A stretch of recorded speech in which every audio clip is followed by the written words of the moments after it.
നമസ്കാരം.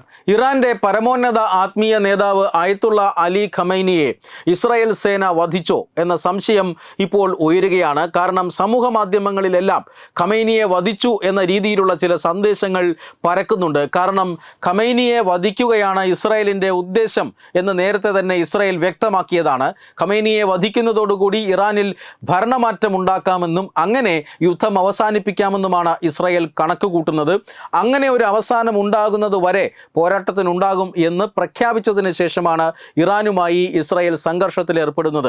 എന്തായാലും കഴിഞ്ഞ ദിവസം ഇറാൻ ഇതിന് ഔദ്യോഗികമായ സ്ഥിരീകരണങ്ങളൊന്നും ഇല്ല എന്നുള്ളത് യാഥാർത്ഥ്യമാണ്. ഖമൈനിയെ ഇസ്രായേൽ സേന വധിച്ചോ ഇല്ലയോ എന്ന ചോദ്യത്തിന് ഔദ്യോഗികമായി ഇതുവരെ സ്ഥിരീകരണങ്ങളൊന്നും വന്നിട്ടില്ല.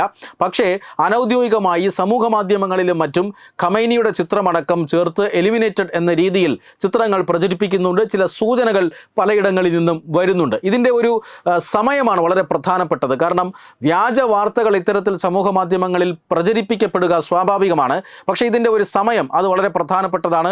കാരണം ഖമൈനിയെ വധിച്ചുകൊണ്ട് മാത്രമേ യുദ്ധത്തെ അവസാനിപ്പിക്കാൻ കഴിയൂവെന്ന് ഇസ്രായേൽ പരസ്യമായി തന്നെ പ്രഖ്യാപിക്കുന്നു. അതിന് പിന്നാലെ അമേരിക്ക ഈ ഖമൈനിക്ക് കൃത്യമായ ഒരു മുന്നറിയിപ്പ് നൽകുന്നു. കാരണം ഖമൈനി കീഴടങ്ങണം, ഇല്ല എങ്കിൽ ഇസ്രായേൽ സേന അദ്ദേഹത്തെ വധിക്കും. കാരണം ഖമൈനിയുടെ ഒളിയിടം ഞങ്ങൾക്കറിയാം.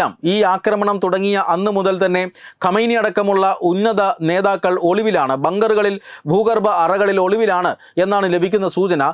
ഈ ഒളിച്ചു പാർക്കുന്ന സ്ഥലം അമേരിക്കയ്ക്ക് അറിയാമെന്നും കീഴടങ്ങുന്നതാണ് നല്ലതെന്നും അമേരിക്ക മുന്നറിയിപ്പ് നൽകിയിരുന്നു. പക്ഷേ ഇറാൻ അതിനോട് പ്രതികരിച്ചത് ഒരു കാരണവശാലും ഒരു ശക്തിക്ക് മുന്നിൽ കീഴടങ്ങില്ല എന്ന് തന്നെയാണ്. അതുകൊണ്ട് തന്നെ ഖമൈനിയെ വധിക്കാനുള്ള വളരെ വ്യക്തമായ ഒരു പദ്ധതി കഴിഞ്ഞ ദിവസങ്ങളിൽ ഇസ്രായേൽ തയ്യാറാക്കി എന്നാണ് വിലയിരുത്തപ്പെടുന്നത്. മാത്രമല്ല ആയത്തുള്ള ഖമൈനിയെ വധിക്കുന്നു എന്ന് തോന്നുന്ന രീതിയിലുള്ള ആക്രമണം, ശക്തമായ ആക്രമണം കഴിഞ്ഞ ദിവസം നടത്തിയിരുന്നു. ഏതാണ്ട് 40ഓളം ഇസ്രായേലി യുദ്ധവിമാനങ്ങളാണ് ഇറാനിൽ ഇന്നലെ തീ തുപ്പിയത്.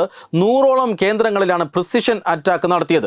വളരെ കൃത്യതയോടുകൂടി ഇറാൻ്റെ നേതാക്കളെ ലക്ഷ്യം വെച്ചുകൊണ്ട്, ഇറാൻ്റെ സൈനിക ഉദ്യോഗസ്ഥരെ ലക്ഷ്യം വെച്ചുകൊണ്ടെല്ലാം വളരെ കൃത്യമായ ആക്രമണം നടത്തിയിരുന്നു.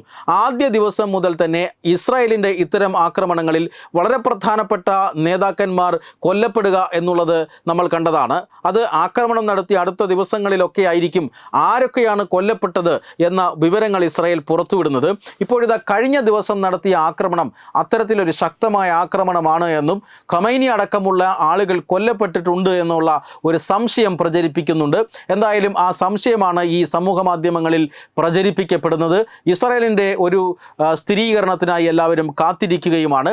അതായത് ഖമൈനിയെ വധിച്ച് യുദ്ധം അവസാനിപ്പിക്കുക എന്ന പരസ്യമായ ലക്ഷ്യം ഇസ്രായേൽ പ്രഖ്യാപിച്ചിരുന്നു. അതിന് പിന്നാലെ കനത്ത ആക്രമണം, 40ഓളം യുദ്ധവിമാനങ്ങൾ ഉപയോഗിച്ച് ഏതാണ്ട് 100ഓളം ഇടങ്ങളിലാണ് ഇസ്രായേൽ ഇന്നലെ രാത്രി ആക്രമണം നടത്തിയത്. ഇതിൽ ഖമൈനിയുടെ ഒളിയിടവും ഉണ്ടാകാം എന്ന് പലരും വിലയിരുത്തുന്നുണ്ട്. എന്തായാലും വരും മണിക്കൂറുകളിൽ ഇത് സംബന്ധിച്ച സ്ഥിരീകരണം ഉണ്ടാകും എന്ന് തന്നെ പ്രതീക്ഷിക്കാം.